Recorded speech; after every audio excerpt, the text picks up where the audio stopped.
ओवैसी ओवैसी ओवैसी ओवैसी ओवैसी ओवैसी, बड़ा ओवैसी छोटा ओवैसी, बड़ा ओवैसी छोटा ओवैसी, ओवैसी ओवैसी ओवैसी। अरे ओवैसी मसला है मुल्क का।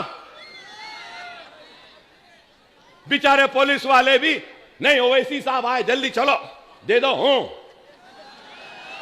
ठीक है, अपनी ड्यूटी कर रहे हैं बेचारे। आप बोलो।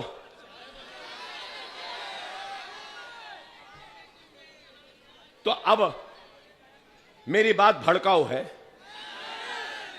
मैं नफरत पैदा कर रहा हूं। आप बताइए आज क्या है?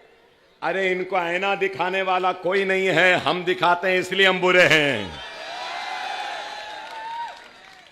और इनके भक्त बहुत हैं, मोदी भक्त बहुत हैं, बहुत हैं, बोलते हैं ऐसा मोदी भक्त। अरे रोज टीवी खोलो, मैं टीवी देखना छोड़ दिया जब से महाराष्ट्र आया ना, टीवी देखना बंद कर दिया, क्योंकि मुझे मालूम है कि टीवी में ना स्पोर्ट्स आएगा, ना क्रिकेट आएगा, ना फुटबॉल आएगा, ना वो टाइसन की बॉक्सिंग हुई ना कल, हुई ना वो आता है, कुछ नहीं आता। देखो आप टीवी खोलो, अभी भी जाके खोलो तो क्या मिलेगा? ओवैसी ओवैसी ओवैसी ओवैसी ओवैसी ओवैसी, बड़ा ओवैसी छोटा ओवैसी, बड़ा ओवैसी छोटा ओवैसी, ओवैसी ओवैसी ओवैसी। अरे ओवैसी मसला है मुल्क का। बेचारे पुलिस वाले भी, नहीं ओवैसी साहब आए जल्दी चलो दे दो, हूं ठीक है, अपनी ड्यूटी कर रहे हैं बेचारे। मगर आप बताओ आज असल मसलों से तवज्जो हटा दो, महंगाई से हटा दो, क्या आलम है बताओ। यही मिस्टर मोदी बोले थे ना, यही मिस्टर मोदी मनमोहन सिंह को बोले थे, मिस्टर मनमोहन सिंह आपकी उम्र से ज्यादा डॉलर हो गया। मोदी साहब की उम्र क्या है? हाँ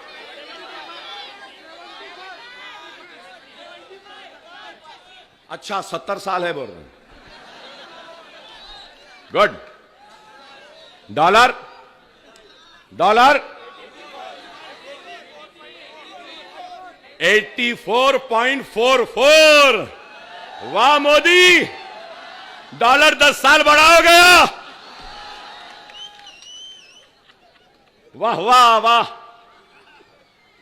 अब ये मजाक जो हम उड़ाते ना, तकलीफ होती, कोई नहीं बोलता इनको, कोई नहीं बोलता। ये दोनों भाई बोलते, अरे अभी तो बहुत कम बोल रहा हूं, 23 तारीख को आऊंगा जीतने के बाद और बोलूंगा, बहुत बोलूंगा, इतना बोलूंगा कि जिंदगी में किसी ने नहीं सुना होगा, इतना बोलूंगा। कानों के कीड़े झड़ा दूंगा, मैं झड़ा दूंगा, इतना बोलूंगा। मगर मैं बोलूंगा तो मेरे हिंदुस्तान की मोहब्बत में बोलूंगा, हिंदू मुस्लिम सिख ईसाई की मोहब्बत में बोलूंगा, मुल्क की खुशहाली के लिए बोलूंगा, बेरोजगार नौजवानों के लिए बोलूंगा। और कोई माने या ना माने, आज चाइना नंबर 1 ताकतवर हो गया ना। मेड इन चाइना के कई चीजें आती हैं ना, क्यों आती हैं? उनका पॉपुलेशन उनकी ताकत है, उनकी आबादी उनका ताकत है। हिंदुस्तान में भी उसके बराबर की आबादी है, तो फिर वो ताकत क्यों नहीं बनती? क्योंकि इनको चाय से फुर्सत नहीं, लव जिहाद से फुर्सत नहीं, चाय की केतली से फुर्सत नहीं, घर वापसी से फुर्सत नहीं। बेटी पढ़ाओ बेटी बचाओ का नारा दिए, लेकिन मुसलमान बच्ची को कॉलेज जाने से रोकते हैं। सही है? अरे आप बताओ क्या है? अरे बाबा, औरत को क्या चाहिए? सस्ता चावल, सस्ती दाल, सस्ता आटा, सस्ती तरकारी, सस्ती गैस, सस्ता केरोसिन। सही है ना? हम मर्द तो घूमते फिरते, घर जाते, खाना क्या बना, निकालो, बोल। सही है ना? अरे महंगाई कम कर बाबा, महंगाई कम नहीं करेंगा, ना दाल कम, ना चावल कम, ना तेल कम। बोला तो बोला, क्या बोला? मंगलसूत्र खींच लेंगे। अरे आप बोलो, 2 गाय है तो 1 गाय। अरे क्या मेरी हिंदू बहन, मेरी हिंदू मां, मेरी हिंदू बेटी क्या कमजोर है? कोई भी आएगा मंगलसूत्र खींच लेगा, चले जाएगा? अरे कोई नहीं खींच सकता। अगर कोई खींचने आएगा तो ये मुसलमान भाई हिंदू बहन के पास जाएगा और उसके मंगलसूत्र की हिफाजत करेगा, क्योंकि उनका भाई जिंदा है। क्या यह भी भड़काऊ है? इस पे भी मुकदमा? अब आप देखो, आप बोलते हैं ना कि गालिब का अंदाज़े बयां ही कुछ और है, तो वैसे ही अकबर का अंदाज़े बयां कुछ और है। आज जो बोलना है बोल रहा हूं ना, जो समझना है समझ रहे ना, मगर याद रख लो, मैं अपनी कौम का गुलाम हूं, अपनी कौम के दर्द को लेकर आया हूं, अपनी कौम की तकलीफ को लेकर आया हूं, अपने मुंतशिर कौम को मुत्तहिद करने के लिए आया हूं। मैं अपनी कौम के हाथों का खिलौना बनने तैयार हूं, लेकिन मेरी कौम को तबाह करने वालों का हथियार नहीं बनूंगा, नहीं बनूंगा, नहीं बनूंगा। हमारे मराठे भाई लड़ रहे हैं ना। झरंगे पाटिल बेहतरीन लीडर, मेरा पूरा ताउन झरंगे पाटिल और मराठा समाज के साथ है, उनके कॉज के लिए है। मैं पूरा साथ दूंगा। आप भी साथ देंगे ना? जोर से बोलो, साथ देंगे ना? झरंगे पाटिल ने क्या कहा? मुसलमानों को डराना और मारना होता तो हमारे हाथों में लठ देकर पिटवाते थे, मारने लगाते थे और उनको डराते थे। ये मैं नहीं कह रहा हूं, झरंगे पाटिल ने कहा। अब आज बताओ, आप बताओ, आज सबकी बात कर रहे हैं, मिस्टर मोदी तुमने हमको कुछ नहीं दिया। ठीक है, 70 बरस से कुछ नहीं मिला, अब तुम नहीं दिए तो क्या होने वाला है? क्या 70 बरस से खत्म हो गए, मर गए, मिट गए, फना हो गए?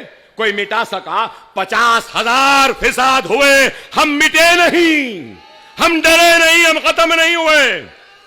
हम वफादार थे, है और रहेंगे। ये मुल्क हमारा था, है और रहेगा। ये मुल्क किसी के बाप की जागीर नहीं है, ना मोदी की जागीर है, ना अकबर ओवैसी की जागीर है। इस मुल्क पे माथे पे तिलक लगाने वाले का उतना ही हक है जितना हक सर पे टोपी और चेहरे पे दाढ़ी पालने वाले का है। हम इस मुल्क के किराएदार नहीं हैं, हम भी उस मुल्क के उतने ही शहरी हैं जितना कि इस मुल्क का शहरी मोदी है, गांधी है, पवार है, ठाकरे है। उतना ही अकबर ओवैसी भी इस मुल्क का शहरी है।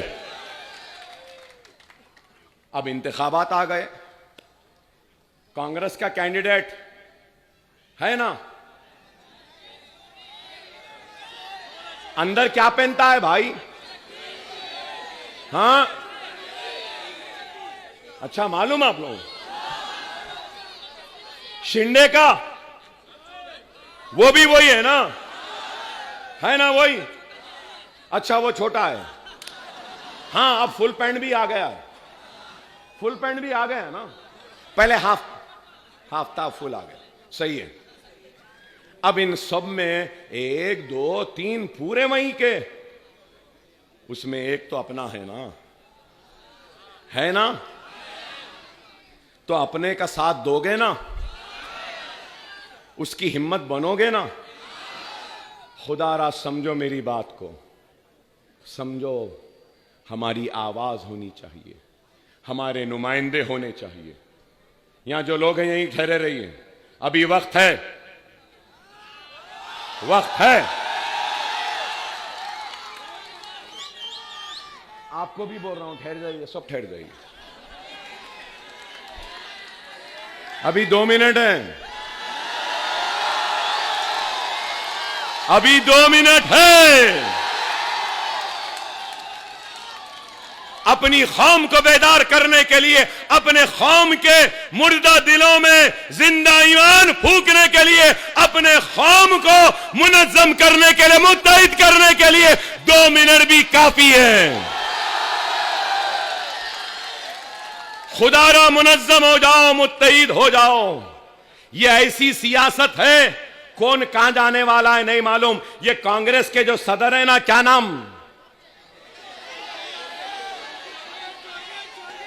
कांग्रेस के जो मौजूदा यहां महाराष्ट्र के सदर है, 9 बरस बीजेपी में थे, 9 बरस के बाद आए, नहीं मालूम इलेक्शन के बाद कितों को लेके कहां चले जाते थे,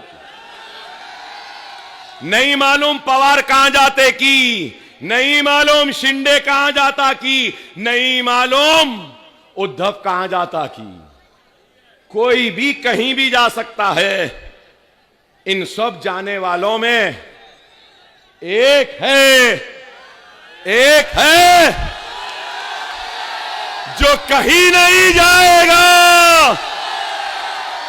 जीतने के बाद अल्लाह के घर जाएगा। सब्ज गुम्मद वाले, कमली वाले, मोहसिन इंसानियत मदीने को जाएगा। मेरा हक है ना, देंगे ना इंशाअल्लाह ताला। नारे तकबीर, नारे तकबीर, नारे तकबीर।